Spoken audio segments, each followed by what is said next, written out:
Uma nota alta na redação do Enem pode mudar completamente a sua chance de aprovação no SISU. No vídeo de hoje, eu vou mostrar para você como eu alcancei a nota da redação que me ajudou a entrar em medicina. Meu nome é Kleber, eu sou formado em medicina, sou formado em engenharia e eu acredito que a educação pode mudar a sua vida. Eu queria muito entrar em medicina e uma das coisas que tornou isso possível foi minha nota de redação. Redação, nota 960 pontos.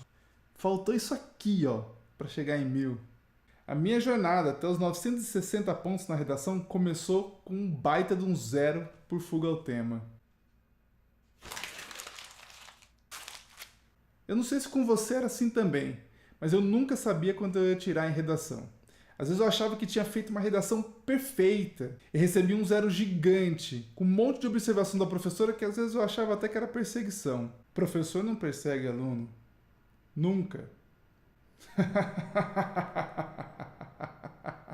E tinha a maldição da trava-ideia também. Li o tema, achava que tinha entendido tudo, vinha as primeiras ideias e depois de escrever 2 linhas, acabou, travava tudo. Não saía mais nada. Não conhecer o tema era complicado. Adivinhar era furada. Eu tentei e sempre errei. Sem uma boa nota na redação, eu podia esquecer a ideia de ser aprovado em medicina. Não ia dar certo e eu tinha que dar um jeito nisso. Foi quando surgiu uma estratégia que eu dividi em 2 partes. A primeira delas, conhecer o tipo de tema do Enem. A segunda, conhecer as redações que tiraram nota 1000. E assim começou a parte que deu certo da minha jornada até os 960 pontos. Vamos analisar os últimos 5 temas do Enem e ver se você nota alguma semelhança em cada um deles. 2017, Desafios para a Formação Educacional dos Surdos no Brasil. 2016, Caminhos para combater a intolerância religiosa no Brasil. 2015, a persistência da violência contra a mulher na sociedade brasileira. 2014, Publicidade infantil em questão no Brasil. 2013, Efeitos da implantação da lei seca no Brasil. Tem 2 pontos que a gente já consegue perceber logo de cara. 1. Todos os temas do Enem falam do Brasil. A gente precisa entrar na redação pensando no Brasil como um país em desenvolvimento. E o Enem é uma prova que vai selecionar os alunos para o ensino superior público, para o ProUni e para o FIES. E ele quer saber se o aluno que vai entrar é um aluno que vai entrar na solução para esse país ou não. Você já ouviu alguém falando algo do tipo: eu só diria que quem não conhece o passado sofre os mesmos problemas no presente e jamais construirá o futuro. Pois é, seja qual for o tema, sempre vai ser interessante você relacionar fatos históricos do Brasil ao tema que está sendo abordado. Isso mostra que você tem interesse pelo nosso país e já vem pensando nele há algum tempo. Ponto 2. Todo tema traz um desafio. Todo desenvolvimento tem suas dificuldades. Prepara sua maleta de soluções que o Enem vai querer dar uma olhadinha nela. Depois que eu li os temas e achei semelhanças, fui ler o manual de redação que o Enem propõe. O manual é muito bom, explica tudo que você tem que saber, diz exatamente como a sua redação tem que ser construída e eu achei que estava pronto para fazer uma baita numa redação. Fui lá, confiante. Não tinha como dar errado. Minha nota melhorou, mas não chegou nem perto dos 1000 pontos, nem perto dos 960 que iam me colocar dentro do curso de medicina. Faltava alguma coisa. Foi aí que entrou a parte 2 da estratégia. Eu tive a ideia de ver as redações dos alunos que tiravam nota 1000. Eu precisava ver o que eles faziam e o que eu ainda não estava fazendo. Melhor do que falar é mostrar como isso funciona. Eu vou pegar o tema de 2015 para exemplificar isso aí. Tá aqui. A persistência da violência contra a mulher na sociedade brasileira. Peguei 2 redações nota 1000 desse tema, com características diferentes. Uma delas tem 288 palavras, a outra tem 440. Uma delas não tem título, a outra tem. Uma delas usa palavras um pouco mais rebuscadas, a outra usa palavras mais do cotidiano. Apesar de a gente encontrar diferenças bem grandes nas 2 redações, as 2 tiveram nota máxima. Se essas diferenças não determinam a nota máxima, as semelhanças determinam.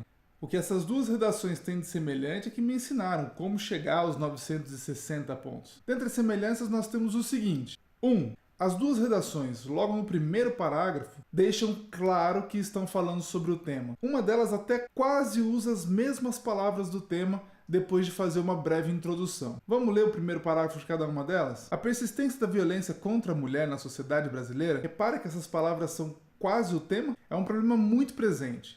Isso deve ser enfrentado uma vez que diariamente mulheres são vítimas dessa questão. Nesse sentido, dois aspectos fazem-se relevantes: o legado histórico-cultural e o desrespeito às leis. Parte desfavorecida. De acordo com o sociólogo Émile Durkheim, a sociedade pode ser comparada a um corpo biológico por ser, assim como esse, composta por partes que interagem entre si. Desse modo, para que esse organismo seja igualitário e coeso, é necessário que todos os direitos dos cidadãos sejam garantidos. Contudo, no Brasil, isso não ocorre, pois em pleno século XXI, as mulheres ainda são alvo de violência. Reparou ela voltando para o assunto? Deixando bem claro a respeito do que ela quer tratar? Esse quadro de persistência de maus tratos com esse setor é fruto, principalmente, de uma cultura de valorização do sexo masculino e de punições lentas e pouco eficientes por parte do governo. As duas fazem questão de destacar no primeiro parágrafo que estão atentas à questão da persistência da violência contra a mulher. Isso é muito importante de se colocar em qualquer redação que vai construir. Primeiro ponto de semelhança que transformou essa redação em nota 1000. Ainda nesse primeiro ponto, dá para notar que uma delas usa uma citação de Émile Durkheim. Mais para o final desse vídeo, eu vou separar um tempinho para a gente conversar sobre o valor das citações no texto. Não dá para abusar muito, mas usar um pouquinho pode valorizar. Segundo ponto de semelhança entre elas. As duas redações têm uma estrutura de 4 parágrafos. O primeiro parágrafo de introdução ou tese, 2 de argumentação ou desenvolvimento e 1 de conclusão. Essa é a estrutura básica do texto dissertativo e argumentativo. Terceiro ponto de semelhança entre elas. O segundo parágrafo do texto das duas começa fazendo referência a um fato histórico no Brasil que explica ou está ligado à condição de violência contra a mulher hoje. Olha só, segundo a história, a mulher sempre foi vista como inferior e submissa ao homem. Depois que ela afirma isso, ela justifica de onde vem essa afirmação. Comprova-se isso pelo fato delas poderem exercer direitos políticos, ingressarem no mercado de trabalho e escolherem suas próprias roupas muito tempo depois do gênero oposto. Ao longo da formação do território brasileiro, o patriarcalismo sempre esteve presente, como, por exemplo, na posição do senhor de engenho.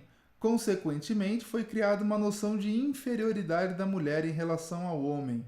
Notou a relação histórica estabelecida? Não é por acaso que as duas fazem isso. Lembra quando a gente estava conversando sobre aquela ideia de conhecer o passado para não repetir os erros no presente e construir um futuro? Quando elas escrevem dessa maneira, o que elas estão querendo dizer é justamente isso. Olha, esse é um problema que nós estamos enfrentando hoje, mas ele não é de hoje. Ele vem de bases históricas. E isso dá um valor tremendo à sua redação. Como nós sempre estamos falando sobre o Brasil, é importante que a gente entenda bases históricas do Brasil. Quarto ponto de semelhança entre as duas redações. Lendo o texto completo delas, principalmente os 2 parágrafos do meio, é possível notar a forma como elas utilizam os dados oferecidos na coletânea, nos textos que o Enem entrega para você. Elas fazem uso desses dados para reforçar a opinião que elas têm, para construir a base daquilo que elas estão argumentando no texto delas.